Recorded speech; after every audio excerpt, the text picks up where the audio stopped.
Hey, Melissa, Hey Oz. what movie do you have for us this week?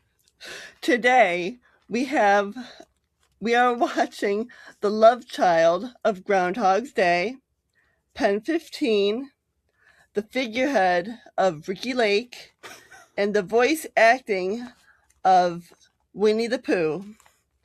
Today we are watching The Great Muppet Caper. And I have a question for the both of you. Would you like to buy a monkey? So what movie are we watching this week? The Great Muppet Caper. We're not watching The Great Muppet Caper this week. No, we are watching Cabin Boy.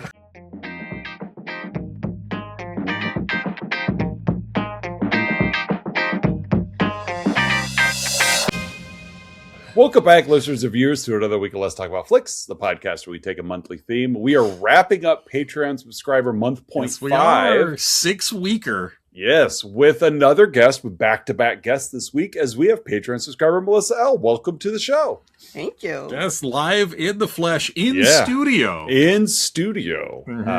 Yeah, so- got her flown out here on our Concorde and everything. Yeah, this is a movie that I believe you originally picked for Wives' Choice Month and then swapped it out. For, I think it was for Princess Bride, and moved Cabin Boy to Patreon subscriber month, where it's probably a better fit. Yeah. I think Princess Bride is a little different take on romance than Cabin Boy. Not that there isn't romance in Cabin Boy. There's plenty of romance. There's a lot of romance in Cabin Boy. Whenever Mike stars in a movie, romance follows. Well, he is in a romantic relationship in Cabin Boy. We'll get to that in a little bit. Let's, before we get going too far, we want to give a shout out to the rest of our Patreon subscribers. The sole purpose for this month point 5. Donna S., Aaron A., Mandy K., Colleen K., and Lyle M. Thank you all for your patronage. Yes, thank you one and all. Thank you for this past month and a half as well. Yeah, it's always fun. Yeah. It shakes, Patreon subscriber month shakes us out of what we normally, like the normal shtick we kind of put together, and it's a good change of pace. Very much so. And yet we still apply our shtick too. Oh, of course. The shtick itself doesn't go away, but how we shtick. Exactly. Yeah. We shtick the landing. So it's nice that we don't have to do all the hard work of picking a movie. I know that's the hardest part. Is just we just have to do the easy part of watching it, taking notes, recording, editing, posting the episodes. But the hard part, no, we don't have to do. Yeah, we don't have to do that. So, Melissa, what brought Cabin Boy into your radar, into your zeitgeist? Oh gosh, I don't know. I've always had a soft spot for the Goofies. Which really explains our relationship. A soft spot for the Goofies. Thank you. That does hold up. And this movie is goofy. If it's anything, it's goofy. Yes, it's lots of things. There are lots of things. But you guys are covering the plot, so I want to cover the cast of this movie, which is it's a menagerie of that's one way to put it, of recognizable beings.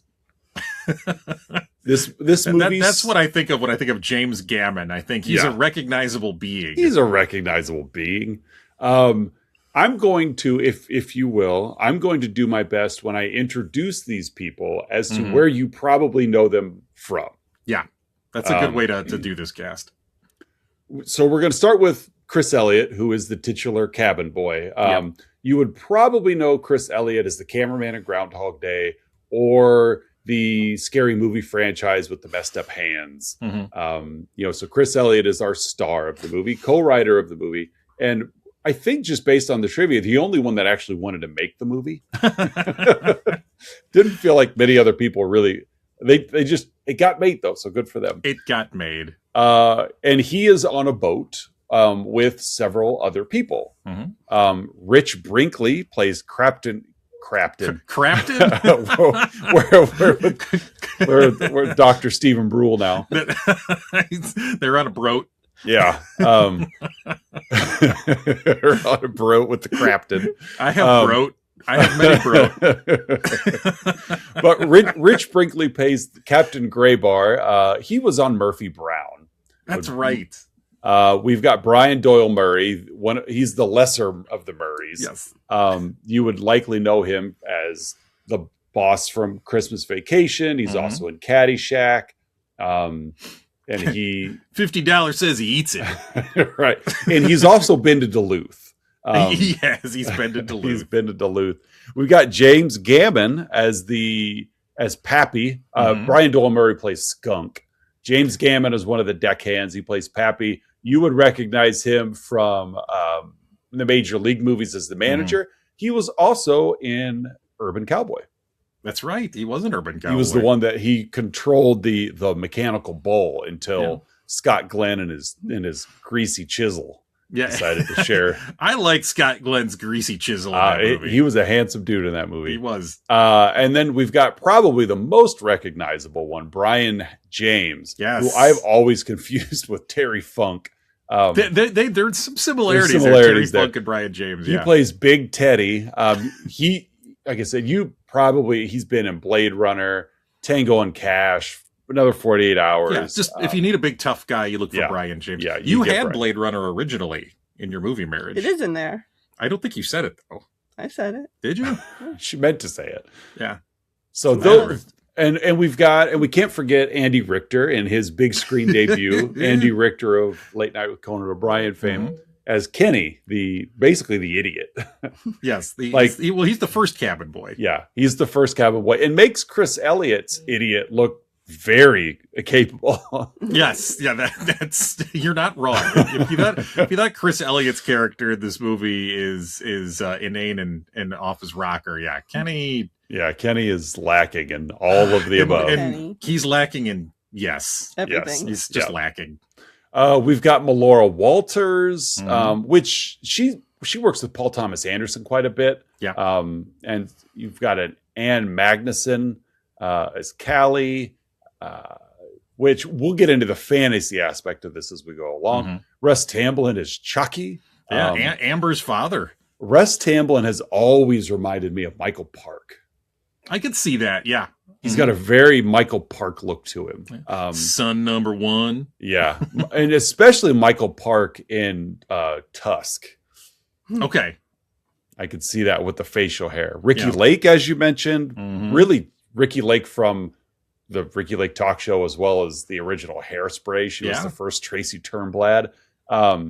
Ricky Lake just basically plays the figurehead on the ship. Yeah, she's literally just... She has no lines. She's part of the boat. But she shivers. Yeah, she's got real sweet makkup job, though. Like, that was I thought it was really, really good. Mike Starr plays Mulligan the Giant. He's married to Callie. He's just playing Mike Starr. He's Mike Starr. They may as well just call him Mike Starr. Blink and you miss it. Alfred Molina sighting. Yes, Doc Ock is in this movie. Yeah, he plays the professor at the school that they're at, where they become fancy lads. Jim Cummings plays the voice of a floating cupcake. That's right. Winnie the Pooh reference. Yeah, Chris Elliott's dad, Bob Elliott, plays his father. And a not so much a blink and you miss it, but you get an Earl Hofert sighting. I love that pseudonym, which is just David Letterman being David Letterman. And like this is also like Andy Richter, his first big screen credit, and he just hammed it up. Honestly, arguably the tightest performance in the movie. You could argue that, yes. Comes from David Letterman as just being David Letterman. I was waiting for a top 10 list on reasons why he should go down to the pier. Top 10 ways he trolls Nathaniel. Yes, yeah. And so that's the cast of the movie. There's a lot more names there than are necessary, but I wanted to mention David Letterman. I wanted to mention Alfred Molina. I got a feeling this movie wouldn't have been made without Letterman.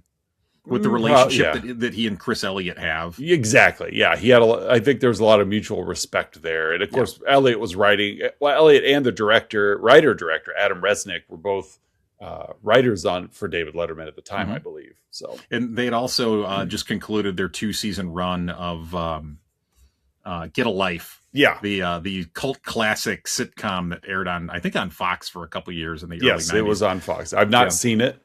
Oh, I watched the first, the pilot episode a couple of weeks ago, and it's exactly what you would think. Okay. He's a 30-year-old paper boy Mm-hmm. who lives at home with his parents. I think the dad is played by Brian Doyle Murray. That checks. Yeah. Stand by REM is the theme song. Okay. That's a good theme song. Yeah. It's a fun show, and it's exactly what you would think it would be. Right. With Chris Elliott style of humor. Yes. So that's the cast. What's this movie about? What's this real tight plot about? Well, sit back and relax. As we've got a doozy of a plot to get through here. This 80-minute yarn. We start with Oz, one of our favorite things, on-screen text. Mm-hmm. Nothing so liberates the heart as when a fool awakes from his folly. That on-screen text comes at the end of what seems to be 5 minutes of just one name at a time on screen. Mm-hmm. Yeah, it eats up like a 14th of the movie. It's just the opening credits. So we open on the Stephen Wood Finishing School, a private school for fancy lads. And a men's choir is performing. They're in red robes and blonde wigs, and they're singing a hymn.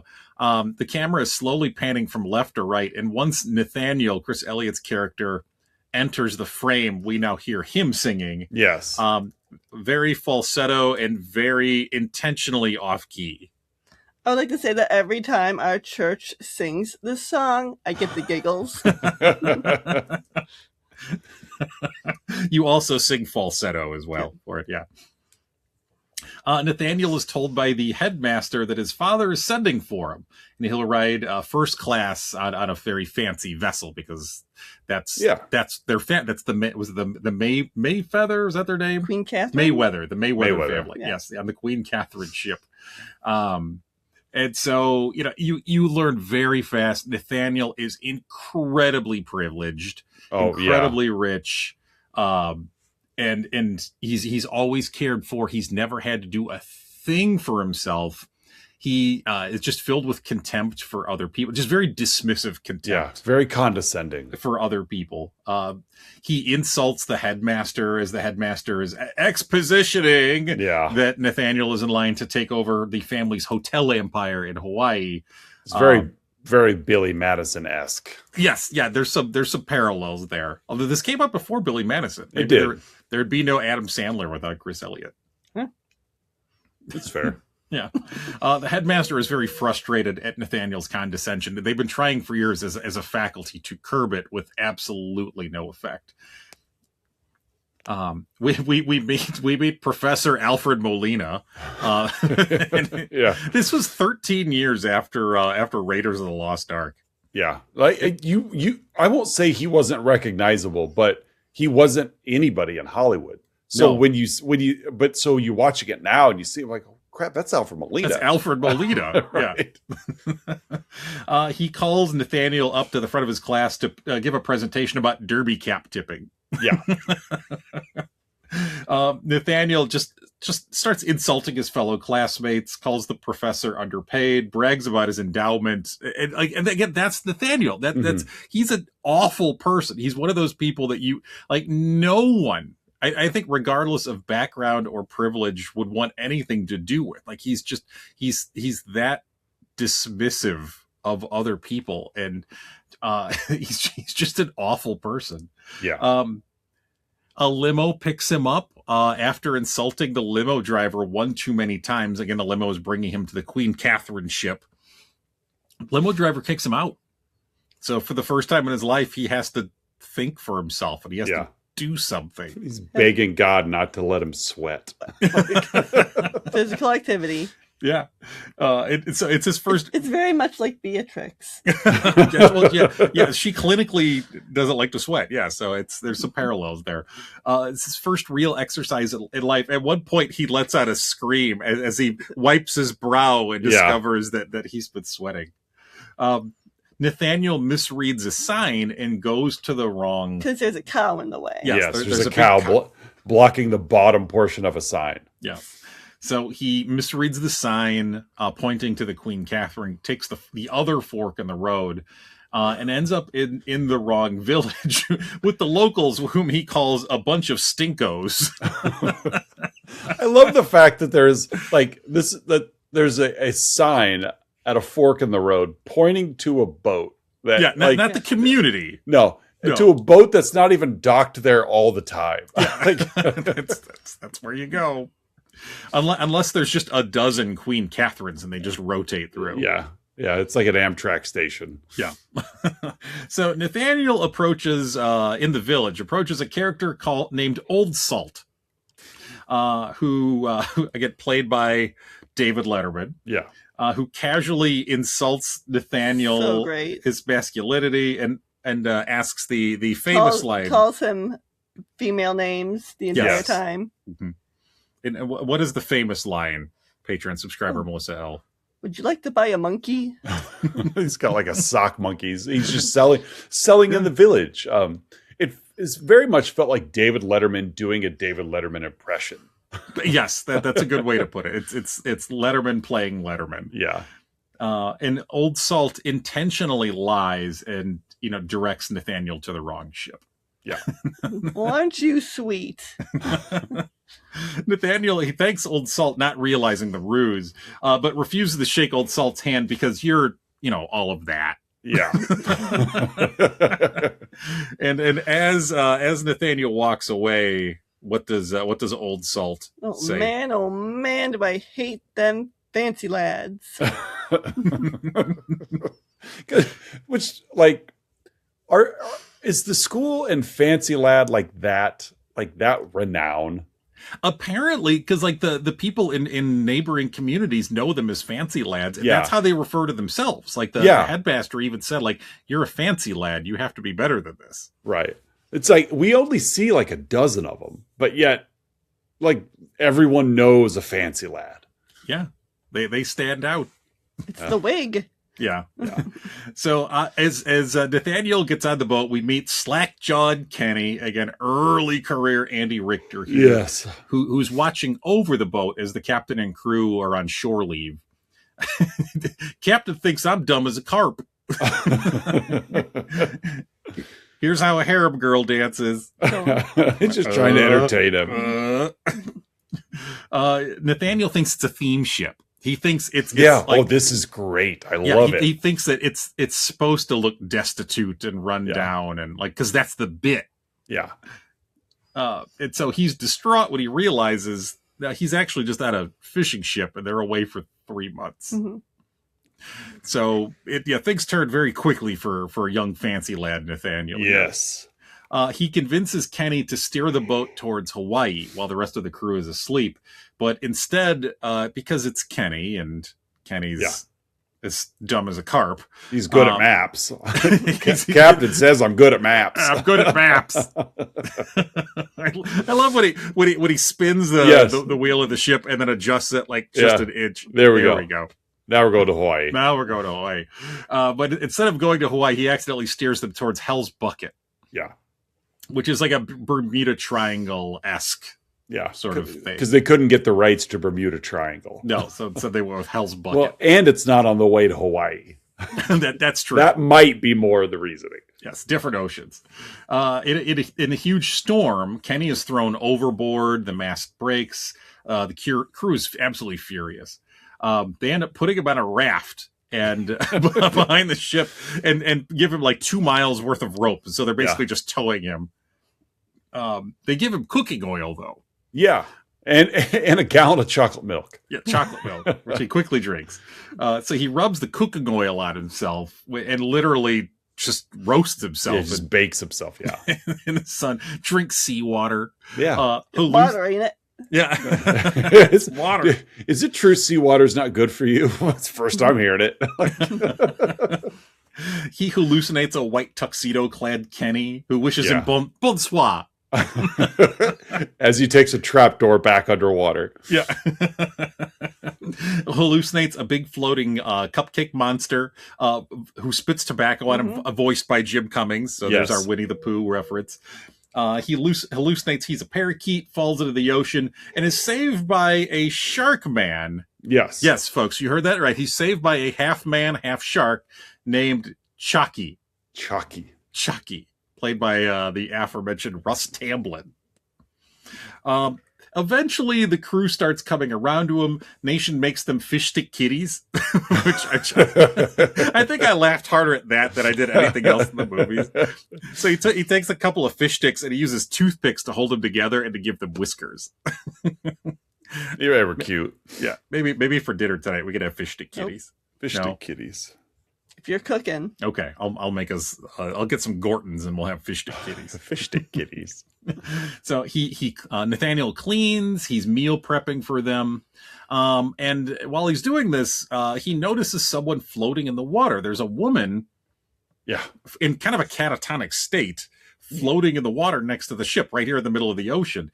It's Trina, all like 4'9" of Melora Walters. She's swimming around the world, and he doesn't know that, and so Nathaniel pulls her up on the ship, breaking her attempt to break this world record. Swim from Maryland to Maryland. Yeah, it's a good starting and ending point, Maryland. Yeah. So while talking to Trina, he like she's in like a loft in like the other mast that he falls out, crashes through the deck. Fun bit here where James Gammon uses Nathaniel's head to crack open a walnut. Yeah. Now you laughed at that harder. Oh yeah. It's funny. Anytime people are physical pain. People are hit in the head or bonked on the head and or groin. While navigating through icebergs, because again, this is Hell's Bucket, Oz. Yeah. One of them comes to life. Like stop motion animation, like 1960s, like Rankin and Bass stop motion. Gets onto the ship. James Gammon. I never even bothered to learn the names of the crew. I know there's a skunk. I know there's like a Big Ted. James Gammon sprays him with hot coffee. He's Pappy. Pappy, that's right. Pappy, like Popeye's dad. Pappy. Yes, yeah. They reach an island. Nathaniel is continually rejected by Trina because he's not man enough for her. Yet. Yes. The crew tells Nathaniel to seek out the mysterious female resident of this island, Callie. Yeah, she lives in a shack at the top of that cliff. Yeah. Or that bluff or whatever. To make him a man to better impress Trina. And of course, the crew are like, as soon as he walks away, we're gonna abandon him here. Yeah. That's their plan all along. So because he's growing on them. Yeah. Not enough though. The fish stick kitties took a step, but not a big one. Like, it's pretty inconsistent with their acceptance of Nathaniel. Well, it's fair. Like that's kind of how Hollywood's been with Chris Elliott. That's true. Very inconsistent. Yeah. So he ends up charming Callie with his quote unquote moronic innocence for Callie. Callie, by the way, is blue and has 6 arms. Yeah. She ends up having sex with Nathaniel. A very confident Nathaniel emerges from this I don't know, cave lair home. Yeah. Post coitus. This is if anybody knows Cabin Boy, it's this scene. Yeah. Where he's backlit. He walks out of this like cave and just, with his shirt unbuttoned down to his very nips. Heroic. Yes. Very Errol Flynn-esque. That's a good comp. Very Errol Flynn. These pipes are clean. So he's now a man, Oz. He's not a plumber. No, he's not a plumber. Nathaniel ends up finding Trina swimming in like a little lagoon, and she's immediately taken by his new confidence. Yeah. Just looking at him, she could tell. Oh, he's like, I've done away with my feminine side. Callie's giant husband, Mulligan, the aforementioned Mike Starr, comes back home and finds Nathaniel's bag there. And of course, he goes to find Nathaniel. I really enjoyed this scene. Like just the dedication. Well, the dedication of the miniatures and like to really pull off like Mike Starr is some kind of giant that opened like a home goods store in the mountainside. Like it's just so ridiculous. Yeah. I sold an electric toothbrush to a leprechaun today. They need good hygiene too. Yeah. Leprechauns deserve good health. So the crew had left Nathaniel and Trina and were rowing back to the ship. But of course, Mulligan doesn't see Nathaniel. He sees the big boat, right, and assumes Nathaniel is on it. So he goes out to attack the boat. Nathaniel's like, no, I gotta own this. It was me. They don't deserve that. So he ends up riding on Trina. Right. Like a sand seal in the Zelda game. Swim me out there. Yeah, so it's like he puts like almost like a bridle or sort of on her, and he's standing on her as she's swimming out. He ends up jumping on Mulligan. He jumps on the giant, but Mulligan grabs him. You cut away, and it's clearly Mulligan just holding like a Ken doll. I know, and I love it. Like it's just so silly enough, but hey, you got the point across. Yeah, you did. As Mulligan is about to kill Nathaniel and then turn his attention back to the ship, Chucky arrives. Chucky. So he distracts Mulligan. Nathaniel, who's now fallen in the water, somehow removes Mulligan's belt without him noticing, wraps it around his neck, and it strangles him. Basically kills him. Yeah. It's like David and Goliath. Yeah, but he's a hero. He's the hero. They end up arriving on Hawaii. Their crew refuses an offer of hotel jobs that Nathaniel's father gives them. Nathaniel then rejects his father, because he was the heir to this hotel empire. Yeah. So he ends up riding Trina back out to the boat to catch up with the salty sea dogs. Yeah, and that's Cabin Boy. Yeah. That's Cabin Boy. That's 1994's Cabin Boy. Melissa, before we get on with the bits, Oz, recently, I'll say recently, when Melissa turned 40, we had a little party, and the only thing Melissa wanted to do was watch Cabin Boy. That's what we did. With all my friends. Yes, we ate tacos and watched Cabin Boy. I love it. Yeah. So that movie has a special place for Patreon subscriber Melissa L. I was familiar with it before we met as well. And then for my birthday that year, my sister-in-law and my brother gave me a giant poster of Cabin Boy. Mm-hmm. Okay. Yes. Which I have no place to put. One of 4 in existence, I think. It's probably not wrong. The other 3 are owned by Malloy Walters. Exactly, yeah. All right, folks, at this point in the show, Oz and I and Patreon subscriber Melissa L. Do you have a unique rating, right? Oh, no, I don't. No? Okay, Oz and I have our own unique rating. So, Oz, how would you rate Cabin Boy? I'm giving this 5 Tim Burtons. 5 Tim Burtons. Yeah, it was written for him to direct, which this. I mean, this is in the trivia. It was written for him to direct, and then he was on board with it, but then he was offered Ed Wood and left Cabin Boy to direct Ed Wood. And so I guess there was like a 10-minute piece in the commentary of Cabin Boy where Adam Resnick is talking about how he did not want to make this movie. We wrote this for Tim Burton, and Tim Burton left, and no one else was interested. So I stepped in to direct it, and he didn't want to do it. And the studios didn't really want it made either, but they somehow talked each other into it. Like this come out from Buena Vista, so it's a Disney. Yeah, it's a Disney production. But I guess like Eisner was like, "Oh, this is going to be a hit. It's going to be a comedy hit." So then is Callie a Disney princess? Must be, yes. That's a good comp. Yeah. So so this movie was not a hit, but has a very loyal following. At least one person. Yeah. So I'm giving this 5 Tim Burtons. 5 Tim Burtons. Okay. What are you giving it? I'm gonna go with 68 Andy Richters. Okay, I could do that. Mm-hmm. All right, folks, every week, Oz and I scour the interwebs searching for unprofessional reviews that tickle our funny bones, and we hope they tickle yours as well in this week's edition of Outside Insights. Oz, my friend, what is your Outside Insight? This Outside Insight comes from Letterboxd, from Elsie Fisher. She loved it. She didn't rate it, but she loved it. Gave it a heart. LC or LC? Elsie, like Elsie, Elsie Fisher. Not like former NFL linebacker Elsie Greenwood? No, not that one. So this was left August of 2024. This film was actually made by Satan. Actual demonic film. Mm-hmm. This felt like staring at a cursed emerald, but beautiful. Resnick understands Herzog's concept of the adequate imagery fully, and I believe every movie should look like this, and anything less is inferiority. But this is an evil movie. Robert Altman's SpongeBob. Like Clifford and One from the Heart had an incest baby. Probably will never ever watch again in my life, but I loved it. The Clifford reference in there. Yeah. You got Robert Altman, you got Werner Herzog, like Yeah. Clifford.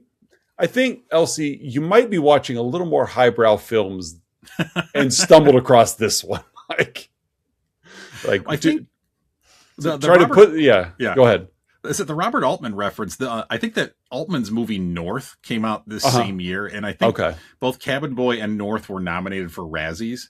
Yeah, they were. I did see that in the trivia. So that's it. She loved it. Yeah. But it's Satan. Satan made this film. Yeah.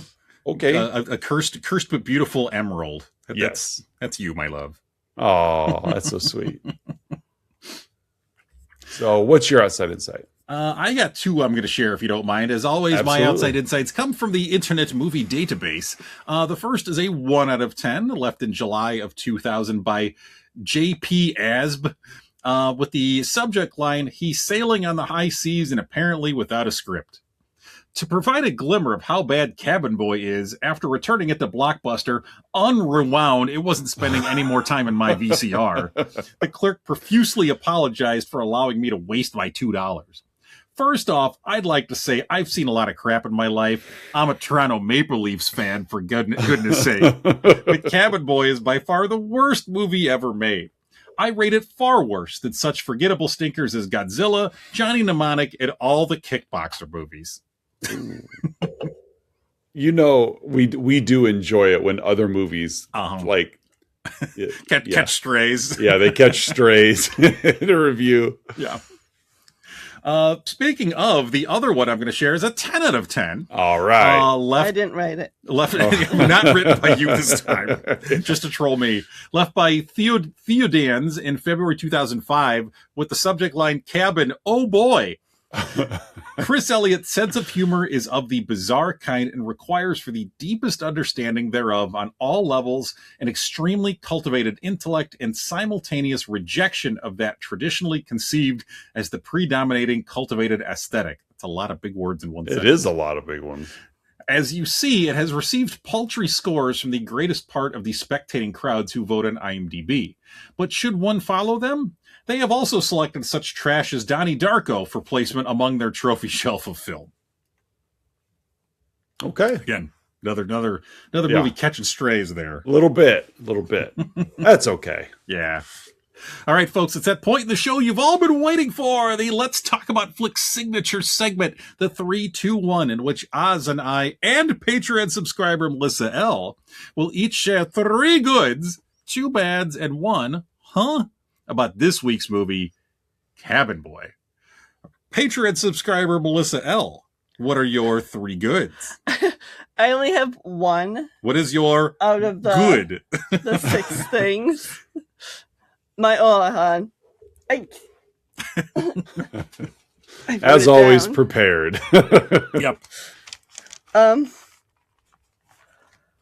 My whole thing was when I went through the trivia, Sharky, who plays a shark in the He played a shark in Cabin Boy. He played a shark in Cabin Boy, and he played a jet in what's that? West Side Story. West Side Story. Yep. So he got to play a shark and a jet. Yes, that's true. That's true. That's all I got. Yeah, good for Russ Tamblyn. Yeah. I didn't realize as we were reading that David Cross's father-in-law. Yeah. Yeah, I didn't realize. David Cross is They're married to about Amber the Tamblyn. Amber Tamblyn, yeah. Yeah. So. Mm-hmm. And I left out the Russ Tamblyn Twin Peaks connection. Probably should have gone with that one over, or even West Side Story. Yeah. But, it's a lot of it's the 6 degrees of Russ Tamblyn. Yeah, when you are nominated for an Oscar for West Side Story and then find yourself to Cabin Boy at some point in the future, you know you've hit it. He was nominated for an Oscar for West Side Story? Yeah, I saw that when I was looking at his Wikipedia. Yeah. From that to Chalky. Yep. That's all right. Well, he became a dad and had to watch movies that his kid would, want to watch. Sure, he made this one for Amber. Yeah. Just like Dana Carvey made Master in Disguise for his kids. Solely for his kids. It's not a passion project of his at all. No, that's what we're telling ourselves. Just for my kids. Oz, what are your 3 goods? My first one is I really enjoyed the fantasy element of this. Once they get to Hell's Bucket, I think it took a while for us to get there. Even in an hour and 20-minute movie, we spent a lot of time on the boat before we get to Hell's Bucket. But I really did enjoy the fantasy element, the creativity behind it, the clouds with faces. Yeah. It was a lot of fun. So I really enjoyed that. I really like the set design of this film. Yeah. For as much time they spent on a boat, like it felt lived in and yet was still obviously large enough to use as a film location. Yeah. Like it is a space. So yeah, agreed. I really did like the set design. And I was proud of Trina for really not tolerating any of the sexism on the boat. Those old salts that were on there, those old grizzly old fishermen, they were there with their snide comments about her being a female and she didn't put up with it. And she didn't. And I was glad that they wrote her character that way as the, swimsuit clad young female on a boat of old fishermen. And the only guy that can protect her is Chris Elliott. And she didn't let it get out of hand. Wants to protect her. Right. And so she didn't tolerate any of that sexism, and I loved it. Mm-hmm. What do you got for your 3? Oh, for my 3, I love the casting in this movie. Mm-hmm. They especially the ship's crew. Like if you want old gruff guys, they got the right ones. James Gammon in particular, I thought was really fun in this movie. So my first one is just like that. They did a great job with with kind of the around the fringes casting there. And they definitely got those gruff guys. My second good is, let's go with, it's gotta mention it, Mike Starr. Mm-hmm. Love me some Mike Starr. He plays the same character in every movie, but he is your quintessential Hollywood, like, tough guy. Yeah. You need a big burly tough guy in a movie, you cast Mike Starr. Yeah. He'll be your brute. Yeah.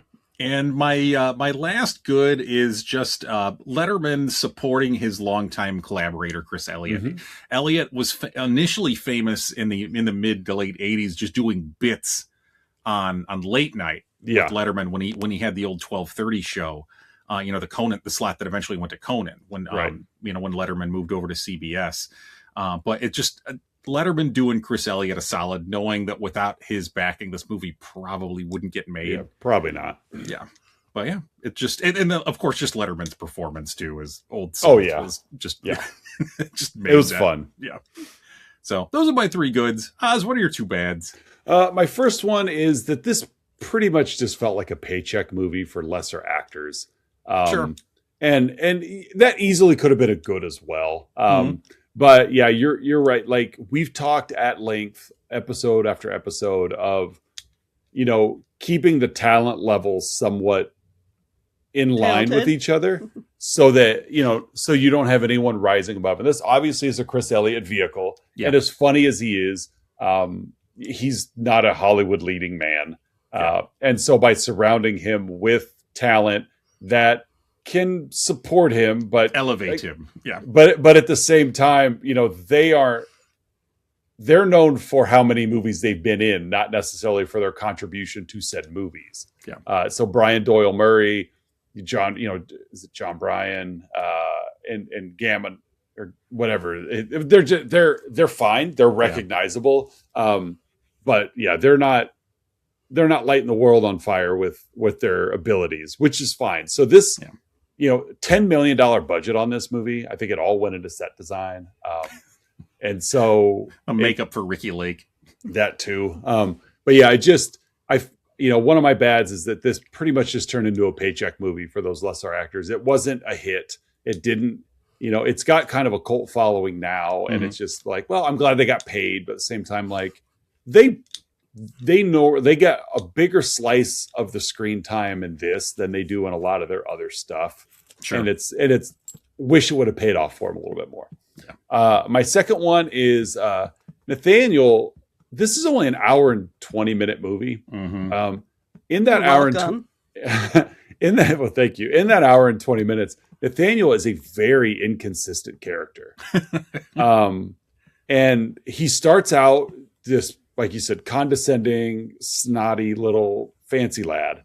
And he holds on to that for quite a while, but things really, and I don't want to call it character growth per se, but there's just a lot of inconsistencies, with Nathaniel and his choices. And it's like, I guess part of it might be because there's no real, they don't ever pause to recognize any character growth in him, which is okay. But it's just, you got to keep things tight in a movie like Cabin Boy. I suppose, but it's like, this isn't the same Nathaniel from 20 minutes ago because he's just acting differently. Yeah. And maybe that trip out on the 2 mile of rope really got him to change things. I don't know, but he did hallucinate a lot during that. He did hallucinate a lot. He drank a lot of seawater. Yeah, he did. So that's my second bad. That's my second bad. Okay. So what do you got? Do you have any bads you wanted to share? It's a perfect movie for her. For my bads, I'm going to start with it. As fun as this movie is, none of the characters are really likable. No. Including, and again, Nathaniel's supposed to be obnoxious, but when your lead character is that obnoxious, it's kind of hard to, to identify and root for the character. It's kind of like funny people. Everyone sucks in that movie. Yeah. Yeah. Yeah, that's a hard movie to watch. Funny people. But yeah, it's silly, it's harmless, but in a film like this, when it's hard to root for the lead, I don't know, it makes it a little hard to engage. Yeah. And then the second one is, and this is nobody's fault, this is just how they were cast, but underusing Alfred Molina and Andy Richter. Yeah. Yeah, I really expected Richter to come back. Yeah, like he did very briefly in that hallucination, but I really was just in the way that he just gets bumped off the ship into the water. I'm like, oh, he'll be back. Like he wasn't 10 back. Minutes after you beat him, he's gone. Yeah, he wasn't back. Yeah. Molina agree. Yeah. So those are my two bads. Melissa, did you have any huns you wanted to share with us? No. All right, Oz, what's your huh? I came up with this one fairly early when he was on the boat. And when they convinced him that it's his job to keep an eye out, and they gave him the tow rope, and after a week, tug on it, we'll bring you back in. My their whole intent with that was to get him off the ship. Why did they keep their word and haul him back in? Like maybe they needed the fresh meat. Possibly. But some of Nathaniel's inconsistencies may have come from just the rest of the cast's inconsistencies. These four could not wait to get rid of Nathaniel. Yeah, they could have just thrown him overboard. Exactly, at any time. Yeah, and then they're like, "Oh, we'll leave him on the island." Right, and it's just they just keep bringing it back. At one point, like Big Teddy's even like, "Just give me the word, I'll kill him." Like they were totally fine with just getting rid of him, yet never got rid of him despite multiple chances to get rid of him. I like Melissa's theory of they needed the meat. What do you think refilled that chum bucket? That's true. Yeah, that was the last guy. That was the last cabin. That was the last fancy lad. Last fancy lad. So yeah, that's my is why like they kept their word. Like nothing about these guys say that they're trustworthy individuals, but yet we're gonna keep our word. Yeah, it's a sailor thing, I think. Yeah, gotta keep my word to the old lady sea. It's true. It's maritime law. So what's your huh? You sure you didn't have any huns? I thought you had something down there. Oh, I did, and then I used it earlier. Okay. So for my huh, for the longest time I thought Chalky's name was Sharky. I did too.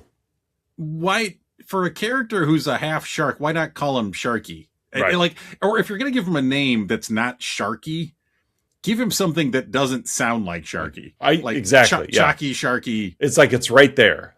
Yeah, that's Chalky. Just call him Bruce or call him Gary. Exactly. Yeah, it's Chalky. Like, Chalky. It's right there. You guys almost had it. Sharky. That's a good one. So that's my and that wraps 1994's Cabin Boy, as well as 2026's Patreon subscriber month. Patreon subscriber Melissa L., thank you for bringing us Cabin Boy. Thank you're welcome. Plenty more for that next year. Yes.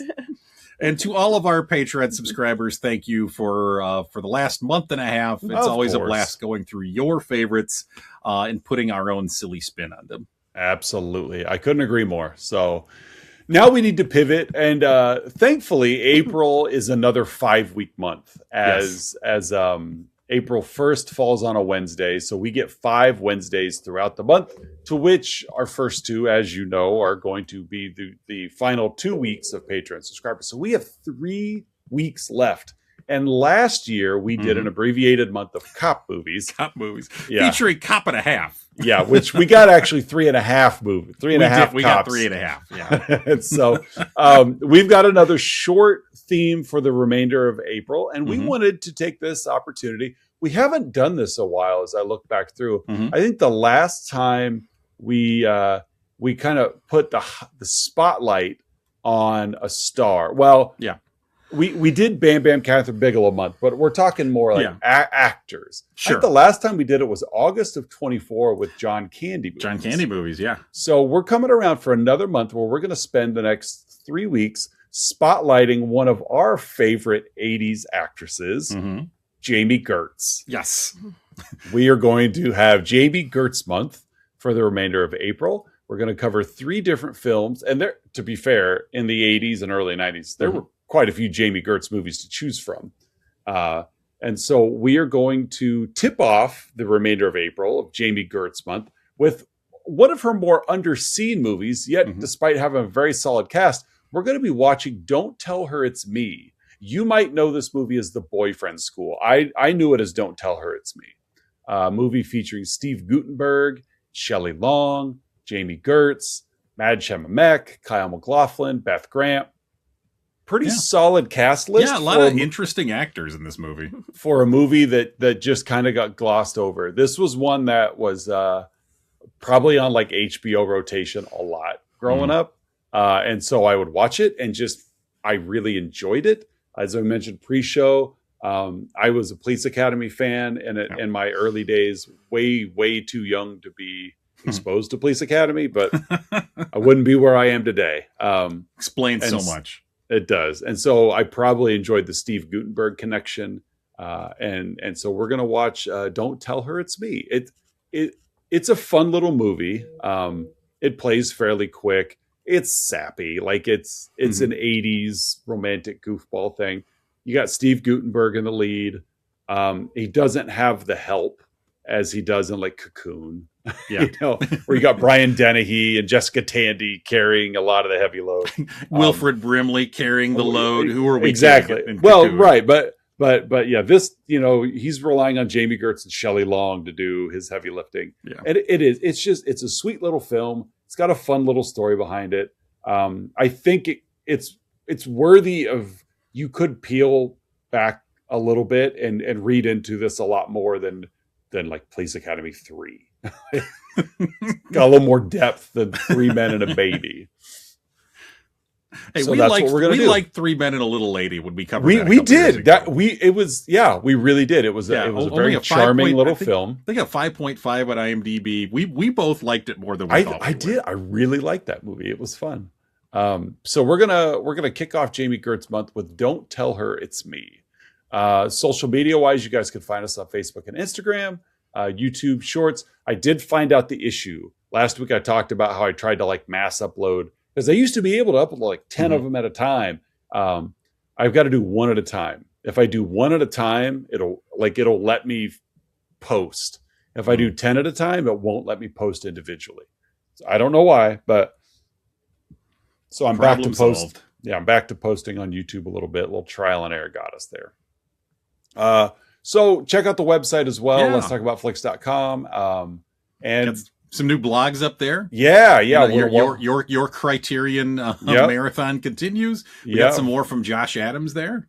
Yes. I've been taking his letterboxd reviews and reposting them on the website with his permission. He said that was fine to do. So I've been doing that to hopefully boost his quote unquote publication numbers, so that if he ever did decide to apply for the Chicago Indie Critics Organization, he would have that. He'll meet the criteria. Yeah, because they look for something a little bit more than I posted a review on IMDb or Letterboxd or whatever. So we're trying to give him a home if he ever wanted to pursue. And so I enjoy reading his stuff. I like looking at the variety of movies that he covers. Yeah. Because they are all over the place, and I enjoy that. So, but for another week of Let's Talk About Flicks and wrapped up another theme, we'll see you guys next week with Don't Tell Her It's Me to kick off Jamie Gertzman.